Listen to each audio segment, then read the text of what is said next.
Assalamualaikum warahmatullahi wabarakatuh. Hari ini kita akan belajar.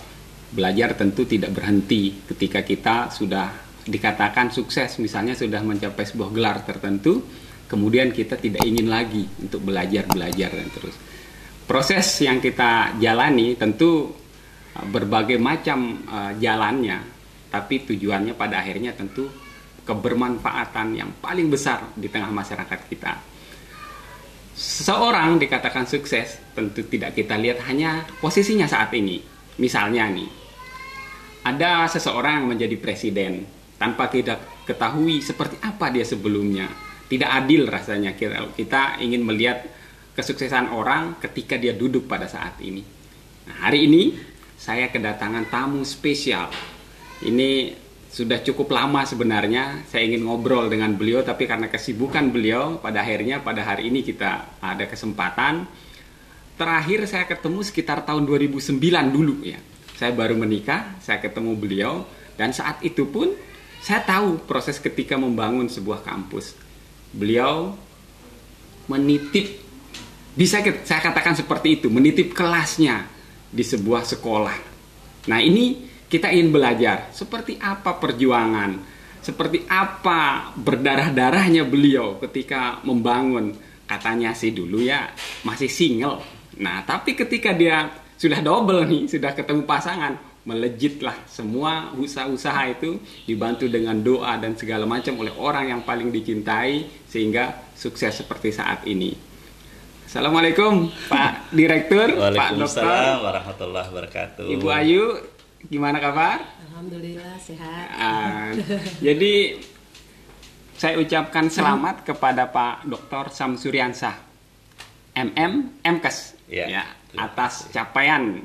Ini kalau kita sebagai pengajar, ini kalau kita sebagai seorang pendidik, jadi capaian akademik itu adalah yang sangat penting. Kita butuh itu, mau tidak mau kita harus ke titik yang seperti itu, sehingga itu menjadi pengakuan pada akhirnya. Ketika kampus yang kita pimpin atau kampus yang kita miliki, kita bina, akan apresiasinya di tengah masyarakat bisa diakui. Pak Direktur, ya, ini enaknya kalau sudah dokter saya panggil dokter atau Pak Direktur aja sih? Kalau saya biasanya dipanggil Muma aja, Pak. Oke, ya, nah ini Muma yang aja biar beda. lebih akrab lah. Oke, siap. Ini Pak, kalau lebih enaknya Pak Dokter Muma ya. Ya, ini Pak Muma, beliau adalah direktur di sebuah politeknik. Katanya sih ada perubahan dari MFH, Politeknik Medika Farma. Nah, sekarang karena ada penambahan 9 prodi ya, sehingga menjadi ada sebutan baru ini. Kayak apa ya, kalau disebut dengan mobil reborn. Kalau reborn ya mungkin dengan semangat yang baru, banyak perubahan. Nah, tapi sebelum ke sana saya ingin lebih tahu nih, penasaran juga Pak Dir. Kesuksesan yang saat ini dicapai Pak Direktur itu, kita ingin berbagi inspirasi ke teman-teman yang lain. Seperti apa sih sebenarnya membangun sebuah kampus yang sangat luar biasa, pengakuan sudah kita tahu semua di tengah masyarakat kita. Nah, kita ingin agar orang tidak ingin tahu aja, oh enak sekali ya jadi direktur, enak sekali ya punya kampus gitu ya. Nah, Pak Dir, gimana menceritakannya? Kita ingin mengambil pelajaran yang betul-betul bagus untuk hari ini. Silakan Pak Muma. Ya, baik. Makasih banyak Pak Yus atas kesempatannya. Tentu seperti yang saya sampaikan, selalu saya sampaikan bahwa banyak orang yang melihat kesuksesan orang lain itu pada saat ketika hari ini, ketika sudah besar. Tapi mereka tidak pernah tahu pengorbanan apa yang sudah dihabiskan dan dikeluarkan oleh orang tersebut.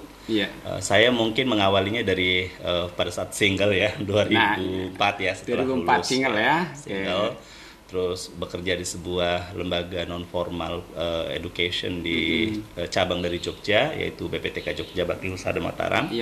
Nah, kebetulan waktu itu saya menjadi instruktur dan instruktur bahasa Inggris karena saya sarjana pendidikan bahasa Inggris. Nah, lalu kemudian diberikan kepercayaan untuk bergabung menjadi staff di situ, dan akhirnya saya diminta untuk menghadap ke Jogja. Nah, lalu kemudian sepulang dari Jogja saya diberikan kesempatan untuk menjadi PLT, manajer cabang waktu itu. Manajer cabang ya. Nah, akhirnya pendek cerita 2000 2004 saya bergabung, 2005, 2006. Nah, 2006 itu menjadi titik balik daripada proses balai pengembangan ini yang dari Jogja. Sehingga pada saat itu memang banyak hal yang terjadi di dalam institusi tersebut. Akhirnya kami meminta untuk ditutup. Sehingga kemudian alhamdulillahnya karena memang banyak hal yang terjadi di dalam internal, akhirnya saya diberikan kesempatan untuk dititipkannya semua furniture yang ada sebagai bentuk apresiasi mereka kepada saya. Dan alhamdulillah pada saat itu teman-teman staf yang bekerja dengan saya itu bingung, Pak Sam tolong ditutup, jangan ditutup dong, terus gimana kami hidup nih selanjutnya. Akhirnya saya pada saat itu berkenalah dengan beliau dan memutuskan menikah dalam waktu yang sangat singkat. 1 hari ketemu langsung memutuskan menikah. Dan 2006 ya. Dan pada saat itulah saya berbicara dengan beliau. Saya punya usaha ini rencananya ke depan, terus bagaimana? Maukah kita bersama-sama membangun? Dan alhamdulillahnya beliau sangat responsif ya. Dan akhirnya kita memutuskan untuk membangun bersama mulai dari nol. Dan akhirnya kita merubah namanya dari BPTK Jogja Bakti Husada menjadi BPTK Medika Farma Husada Mataram. Karena buat saya BPTK itu menjadi awal daripada perjuangan ini. Dan kemudian 2007 saya kebetulan pada saat itu diterima di PT Newmont juga. Dan pada saat yang bersamaan juga saya harus ada masukan dari Dinas Kesehatan Provinsi waktu itu bahwa tenaga kesehatan itu minimal diploma 3. Sehingga memang berdasarkan rekomendasi itulah saya dan Ibu memutuskan untuk mengajukan Politeknik waktu itu 2007, dan prosesnya panjang 2 tahun. 2 tahun ya. Pendek cerita 2 tahun itu ya berdarah-darahnya itu nggak usah dibahas lagi. Jadi tidak ada sesuatu yang senyum itu bahkan tidak sama sekali kami lakukan bahkan. Senyum itu nggak ada. Yang ada itu doa. Yang paling utama itu doa. Dan tentu berdoa semua macam jenis kegiatan yang sudah pernah kami lakukan. Yang ketiga, yang paling utama sebenarnya doa dan berkat orang tua. Ibu yang paling utama Ibu. Jadi alhamdulillah pada saat 2007 kami juga mendaftarkan ibu saya haji bersamaan.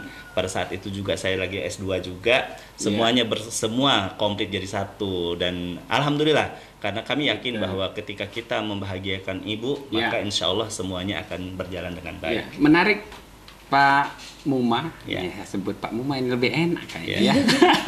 Jadi pernah institusi pendidikan yang dipercayakan itu justru ditutup malah ya. Ini kalau kita melihat pada saat itu ini musibah. Ini musibah buat Pak Muma. Tapi di sisi lain itu adalah titik balik.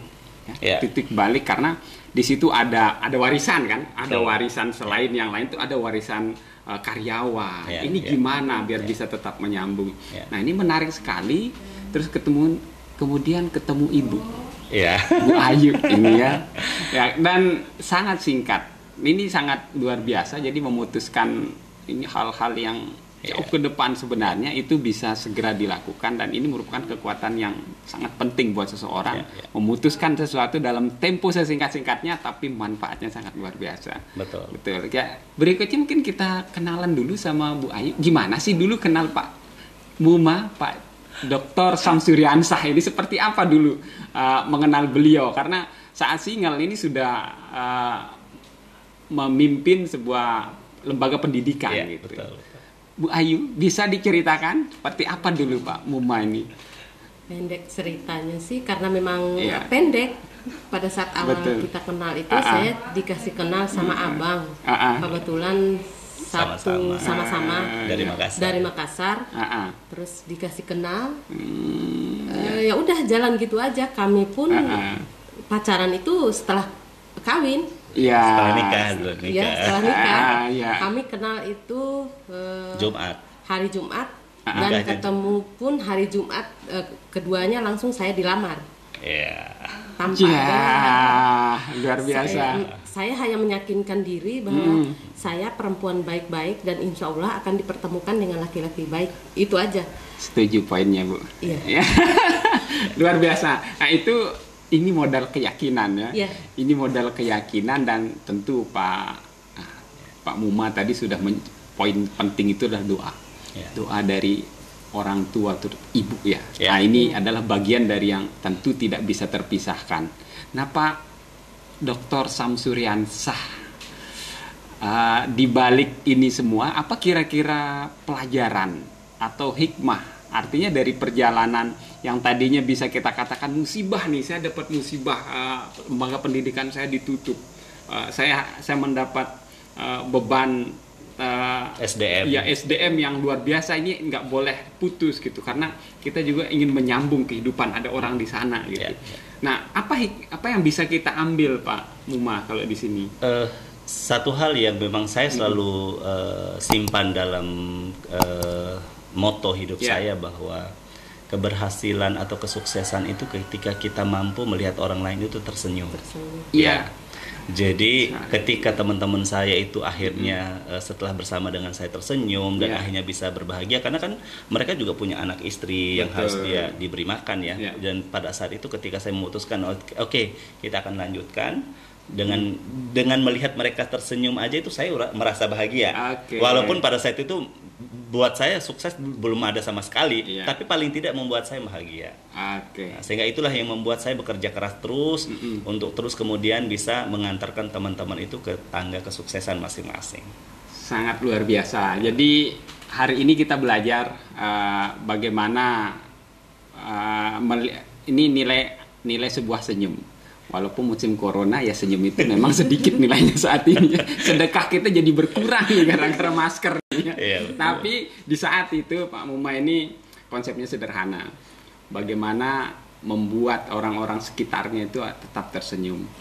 Nah ini walaupun ini yang menanggung beban itu ya mohon maaf berat gitu, pasti kita tertunduk ya. Tapi di balik itu kita harus senyum, membahagiakan orang. Nah ini adalah kunci-kunci sukses kehidupan kita di masa mendatang. Baik, ini segmen pertama. Jadi kita sudah tahu tadi perjalanannya seperti apa, ketemu Bu Ayu hanya dalam tempo sesingkat-singkatnya, harinya barokah, hari Jumat ya, luar biasa. Jumat lagi ternyata dilamar gitu ya. Dan Jumat pun menikah lagi. Jumat, aduh luar biasa ya. 3 kali Jumat. 3 kali Jumat ya, selesai. Barulah pacaran setelah itu. Jadi sangat luar biasa. Ini menjadi inspirasi juga buat para muda-mudi ini ya. Selain tadi kisah perjuangan beliau, ternyata kisah cintanya juga perlu kita tiru, karena ada hal-hal baik yang tadi diceritakan oleh Bu Ayu dan Pak Muma. Baik, kita ke segmen berikutnya ya. Nanti kita akan membahas ada kisah-kisah romantis yang beliau bisa bagi. Ini karena memang tidak semua orang bisa berada di posisi seperti beliau ini. Perbedaan usia antara suami dan istri, kalau suami yang lebih umurnya mungkin itu udah biasa. Nah, tapi bagaimana sebaliknya? Nah, ini nanti beliau ingin berbagi resep seperti apa menjaga dan saling support ke depannya. Baik, kita ketemu lagi di segmen kedua. Ayo, kita minum dulu.